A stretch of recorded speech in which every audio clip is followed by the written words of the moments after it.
Hola mis queridos hermanos y amigos, una alegría volver a saludarlos a través de este medio, esperando en el Señor que se encuentren muy bien. En un día como hoy estamos recordando el sexto día en la semana de la pasión de nuestro Señor Jesucristo. Hoy ocurren hechos eh, que son de un significado alto y profundo en el marco del plan de salvación y que se consuman en la vida de nuestro Señor Jesucristo, el Hijo del Dios viviente, el gran Mesías prometido en las Escrituras, enviado por Dios para ser el instrumento del rescate del hombre, del imperio, del enemigo de Dios, del ser humano.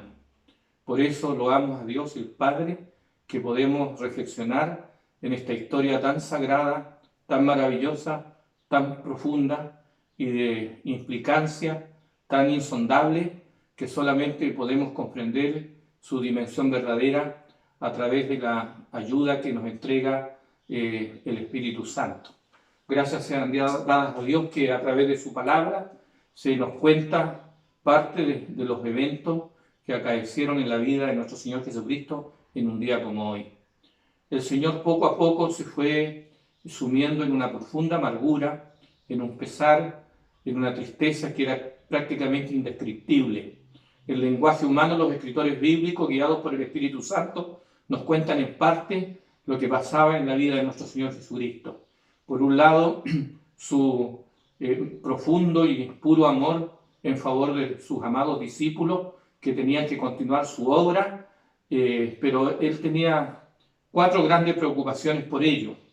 En primer lugar, cómo iba él como maestro y salvador llevar a esas pobres almas a donde Satanás no pudiese ganar sobre ellos una victoria decisiva. ¿Cómo podría mostrarles que el mero profesar ser discípulos no los hacía discípulos, ni les aseguraba un lugar en su reino? ¿Cómo podría mostrarles que es el servicio amante y la verdadera humildad lo que constituye la verdadera grandeza delante de Dios? ¿Y cómo habría de encender el amor en el corazón de ellos y habilitarlo para entender lo que él anhelaba verdaderamente explicarle? Y eso era algo que estaba en el corazón del Salvador. El Señor Jesús hoy va a experimentar cosas muy dolorosas, como lo he mencionado. Por un lado, Él sabe que está a pocas horas de su muerte ignominiosa, vergonzosa, pero vicaria en favor de todos nosotros. La gran profecía mesiánica de que Él, como lo fue anunciando poco a poco a los discípulos, en 16 ocasiones, le dice que era necesario subir a Jerusalén y que el Hijo del Hombre iba a ser entregado en manos de pecadores, de los ancianos, de los principales sacerdotes, de los escribas, de los dirigentes judíos, y que lo iban a hacer padecer, lo iban a hacer sufrir, lo iban a condenar a la muerte, iba a ser sepultado, pero al tercer día él iba a resucitar. Esa profecía, ese anuncio estaba a pocas horas de cumplirse. Y él comenzaba a sentir sobre su cuerpo el peso de cargar con la culpabilidad del hombre, con la condenación que caía sobre todos nosotros. Hoy día también él sufre el dolor de la traición. Toda persona que es traicionada por un ser cercano, ya sea un familiar, un compañero de labor, un colega, la traición produce profundo dolor. Bueno, al Señor lo traicionó nada menos que alguien del grupo que tuvo el privilegio de caminar junto a él durante 3 años y medio. Y en verdad todos nosotros sabemos que finalmente fue Judas el traidor, pero los discípulos también tuvieron la misma cobardía. Cuando llegó la hora en que vino a ser capturado, todos ellos, dice la Escritura, salieron corriendo, huyendo del temor de que ellos también fueran capturados para ser llevados, ¿cierto?, a la prisión o al castigo, como ellos se dieron cuenta que iba a ser llevado finalmente su amado Maestro. En un día como hoy el Señor estableció el rito de humildad. El Señor percibía y se dio cuenta una profunda disputa que se comenzó a dar en los últimos días en la vida de los discípulos.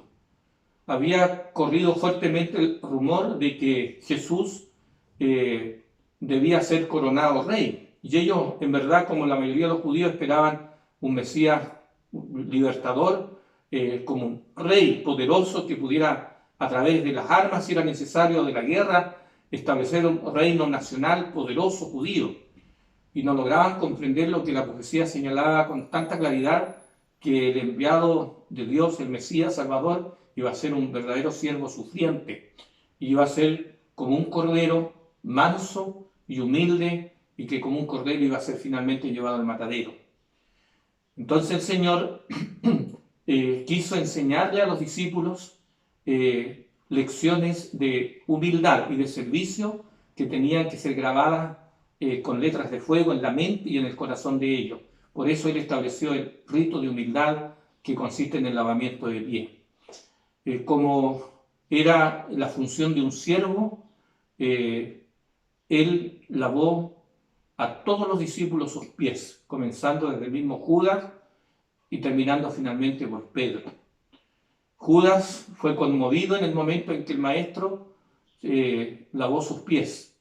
La inspiración dice que su corazón fue sacudido, sintió un último llamado del Espíritu de Dios, un último llamado de su Maestro que le lavaba sus pies. Sintió el deseo de confesar el pecado que lo dominaba. Quiso en algún momento renunciar, pero finalmente tomó la decisión que no.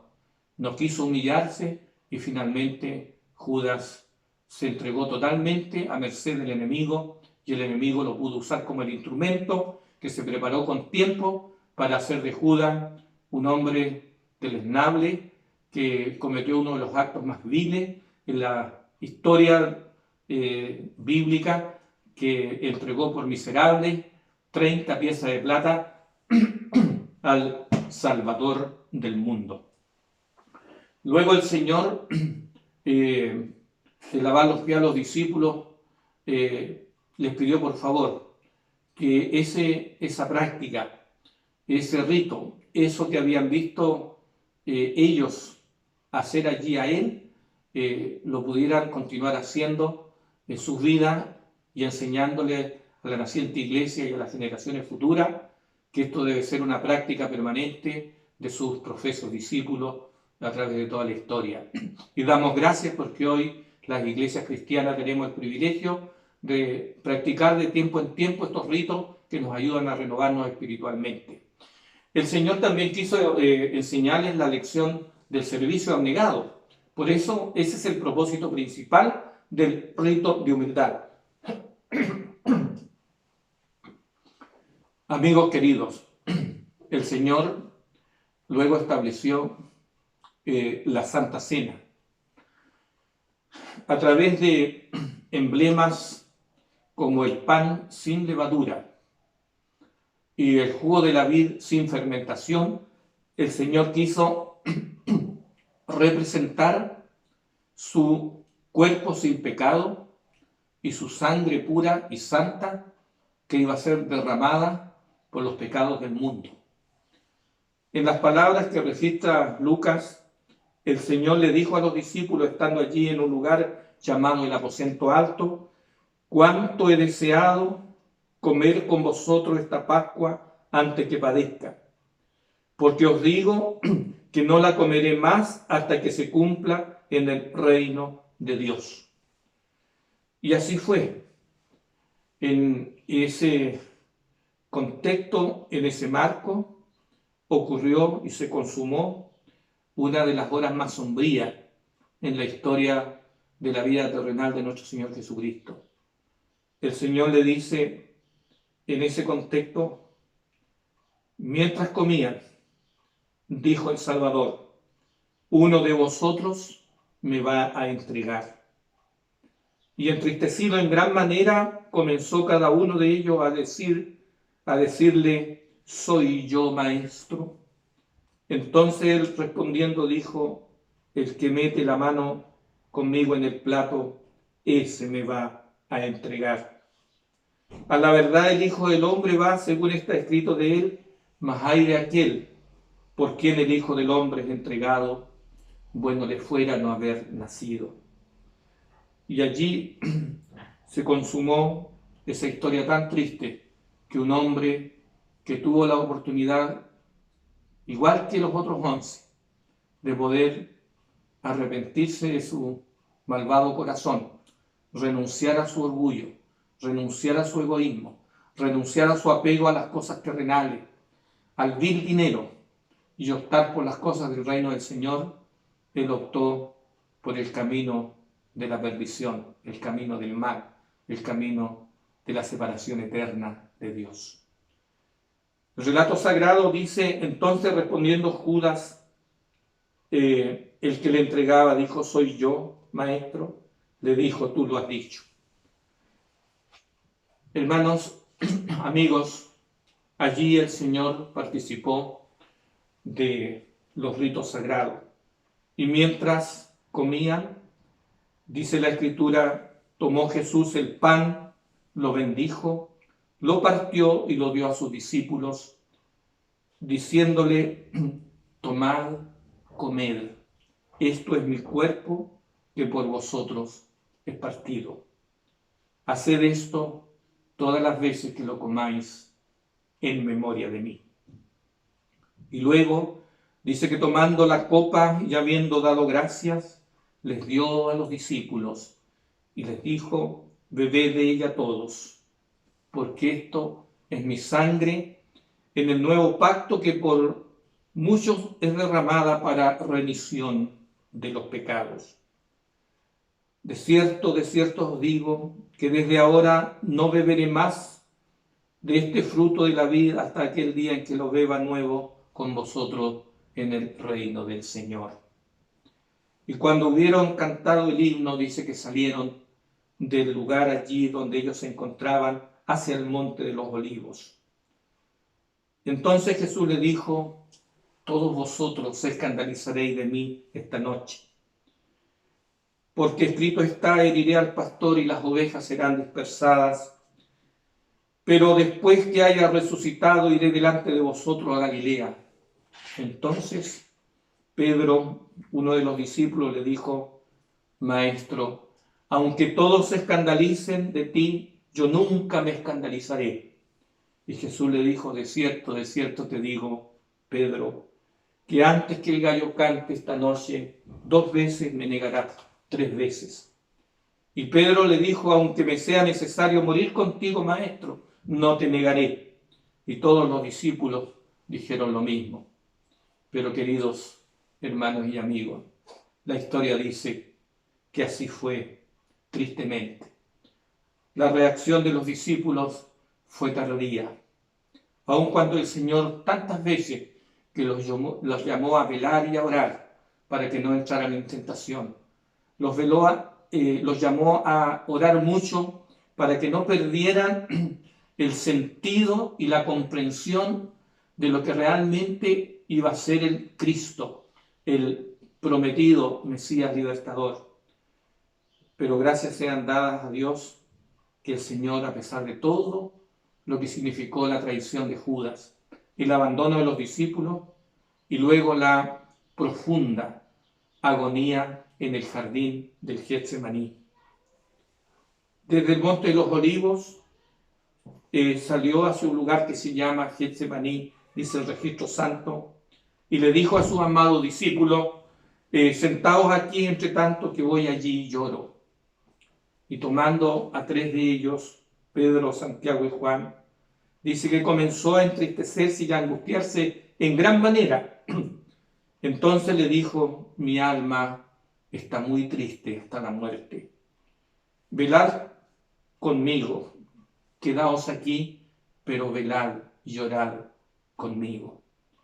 Y en ese lugar donde el Señor Jesús se postró rostro en tierra y orando y diciéndole: Padre, Padre mío, si es posible que pase de mí esta copa, pero que no sea como yo lo siento o como yo quiero, sino como tú. Aquí podemos al Divino Maestro dispuesto a pesar del sufrimiento y de la pesada carga que sentía sobre su cuerpo, sobre su vida, sobre su alma, a pesar de que él manifestaba como humano que no quería morir, pero él estaba dispuesto a seguir adelante cumpliendo la voluntad de su Padre. A eso había venido a este mundo y por cierto él no iba a echar pie atrás. Él amó a los suyos desde que vino al mundo y los amó hasta el fin. Y por amor a sus discípulos, por amor a su iglesia, por amor a sus hijos de todas las edades, por amor a mí, por amor a usted, querido amigo, querido hermano, el Señor padeció esa noche ignominiosa allí en la agonía del Getsemaní. El relato sagrado dice que vino después de un lapso de tiempo, quizás unas 2 horas, y vino a los discípulos y los halló durmiendo, aun cuando les había pedido, velad conmigo. Y dijo a Pedro, así que no habéis podido velar conmigo 1 hora, Pedro. Y ahí refirió Jesús estas maravillosas palabras, que tienen una lección espiritual profunda para todos nosotros, los profesos cristianos. Dijo el Salvador a Pedro y a los otros discípulos, velad y llorad para que no entréis en tentación. El espíritu a la verdad está dispuesto, pero la carne es débil. Así es, aunque tengamos la mejor intención, el mejor deseo de hacer el bien por nosotros mismos, por mucho que nos esforcemos, no lo lograremos jamás. Pero si nosotros en humilde oración todos los días buscamos la dirección de Dios, la sabiduría que proviene de Él, la fortaleza que Él se ha comprometido a darnos, la santidad de vida, la voluntad para hacer el bien, nosotros podemos resistir las fuerzas del mal, los ataques del maligno. Otra vez el Señor fue por segunda vez a un lugar, se separó de los discípulos para continuar en oración y le dijo, Padre mío, si no puedes pasar de mí esta copa, esta dura experiencia, por favor, que sea hecho así, pero yo no quiero que sea como yo lo siento, sino como tú. Y vino otra vez y los halló durmiendo, pero esta vez, aunque los ojos de ellos estaban cargados de sueño, el Señor tuvo misericordia de los discípulos y volvió por tercera vez a rogar y a clamar al Padre que por favor, pudiera no abandonarlo. Él comenzaba a sentir sobre su cuerpo, sobre su mente, la separación que el pecado causa en la vida de los seres humanos respecto de Dios. Cómo el pecado separa a la criatura de su Creador. Y al ser el sustituto nuestro, Él cargaba la iniquidad, el peso del pecado, el peso de la culpabilidad de todos los seres humanos sobre su cuerpo. El enemigo vil venía con fieras y terribles tentaciones para sugerirle que no siguiera adelante, padeciendo en esa dimensión, a ese grado. ¿Qué sacaba con morir? Le hacía sentir el fiero tentador. Si en verdad hasta los que le prometían afecto, confianza, lealtad, compromiso, le habían abandonado vergonzosamente. ¿Qué ganancia iba a tener con sufrir tanto? Pero el Señor fue adelante, paso a paso, a pesar de la durísima experiencia, del profundo dolor, de la indescriptible angustia, el Salvador aceptó la vía dolorosa, porque no había otra forma de poder darnos opción a nueva vida, a esperanza de vida a todos nosotros. Mis queridos amigos, cuando vino por tercera vez ante los discípulos, el Señor recibió una vez más la confirmación de que Dios hasta ahí seguía aprobando su vida y su ministerio como el sustituto del hombre y como el garante para todos los que estén dispuestos a creer en el plan de amor de Dios, en el plan de la gracia divina, en el maravilloso, en el glorioso plan de salvación. Amigos queridos, estos días de Semana Santa son para renovar nuestra admiración por ese ser que lo dio todo por nosotros y por una sola razón, porque Él verdaderamente nos ha amado y nos ama con un amor puro y santo y un amor cuya dimensión es infinita. Nadie, querido hermano, querida hermana, querido joven, querido niño, querido adulto, querido amigo, querido prójimo, nadie te ama como ama Jesús.